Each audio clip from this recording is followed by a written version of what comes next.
Bonjour, dans cette capsule vidéo, nous allons nous intéresser au projet. Alors dans l'apprentissage, il y a deux types de projets, le projet de découverte et le projet d'application. Alors le projet de découverte, on l'a déjà vu dans la capsule vidéo sur l'apprentissage par problème et par projet. Il permet aux étudiants d'acquérir de nouveaux apprentissages. Il est un prétexte et donc l'objectif, c'est bien l'apprentissage de nouvelles matières. Nous vous invitons à le découvrir dans le module sur l'APP. Dans cette capsule vidéo, nous allons vous présenter le projet d'application.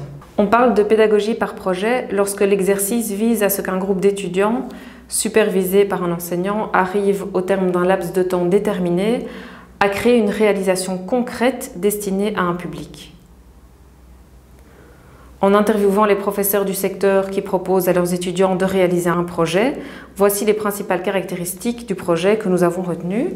Les attentes du cours, c'est beaucoup comparer la théorie et la réalité. Quelles sont les performances théoriques de notre modèle, de notre dispositif, et quelles sont les réelles performances du circuit. Avoir que des cours théoriques sans projet pour appliquer la théorie, ça n'a pas beaucoup de sens. S'il n'y avait pas de projet, le monde serait bien beau, bien gentil avec nos petits modèles théoriques, mais donc oui, les circuits, ça bug tout le temps. On passe des heures et des heures à remonter, redémonter, essayer que tout fonctionne.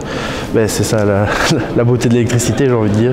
Le but du projet ici, c'est de leur faire construire un ouvrage pour qu'ils se rendent compte qu'entre la théorie qu'ils voient depuis leur premier bachelier et la pratique qu'ils auront pendant leur métier, eh bien, il y a un énorme fossé. Le projet permet une confrontation de la théorie avec la réalité. Il permet de contextualiser, de concrétiser des notions théoriques vues au cours. Son objectif est donc la réalisation matérielle, concrète d'un produit final. Ce produit peut prendre différentes formes, un modèle, une maquette, un prototype, un objet, une expérience, une vidéo, etc. Le projet se termine souvent par une présentation du produit devant un panel d'experts du domaine, issus du monde académique, mais également du monde industriel. On essaie vraiment de développer au cours du projet une approche de comment concevoir un système, depuis les calculs sur la fonctionnalité, à la description par des blocs fonctionnels, à la réalisation de ces blocs fonctionnels, et puis à la validation, au test. Et donc c'est vraiment les deux objectifs qu'on poursuit. D'une part, contextualiser le cours, d'autre part, apprendre la démarche d'ingénieur. On a vraiment mis l'effort sur apprendre le fait de décomposer un problème en plein de sous-blocs. Et l'air de rien, j'utilise encore ça maintenant quand je m'attaque à un problème. Dans le projet, l'étudiant, mais plus souvent le groupe d'étudiants, doit identifier les actions nécessaires pour atteindre l'objectif final. L'apprenant apprend à décomposer une tâche complexe en sous-problèmes et à identifier les étapes pour arriver à la réalisation finale.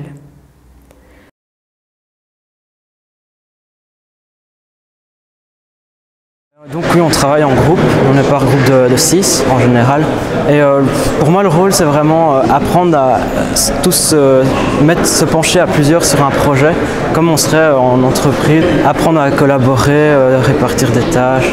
Travailler en groupe, c'est essentiellement pour essayer de bénéficier des qualités de chacun dans le groupe. Apprendre à s'aider des autres, à utiliser la force du groupe, à pouvoir comparer nos idées et finalement déterminer la meilleure idée à la fin. Il faut que le groupe, pour ça, tout le monde soit en bonne symbiose et puisse partager facilement ses idées. Chacun amène quelque chose dans un projet. Les apprenants doivent organiser le travail de groupe, se répartir les différentes tâches, veiller à leur coordination et à une bonne organisation du travail afin d'atteindre l'objectif dans le délai imparti.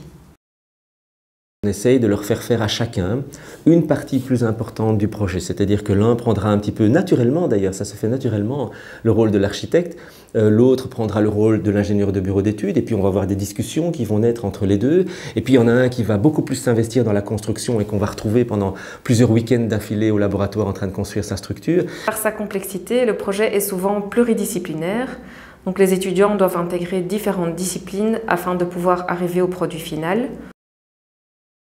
Donc les compétences atteintes par les apprenants dans la réalisation de ce projet sont donc de très haut niveau puisqu'ils sont amenés à d'abord analyser le problème et rédiger le cahier des charges correspondant, s'informer et se documenter, designer et comparer des solutions, réaliser un prototype fonctionnel, dimensionner, réaliser des plans, analyser, confronter et évaluer, organiser et planifier, constituer un rapport de synthèse et le présenter.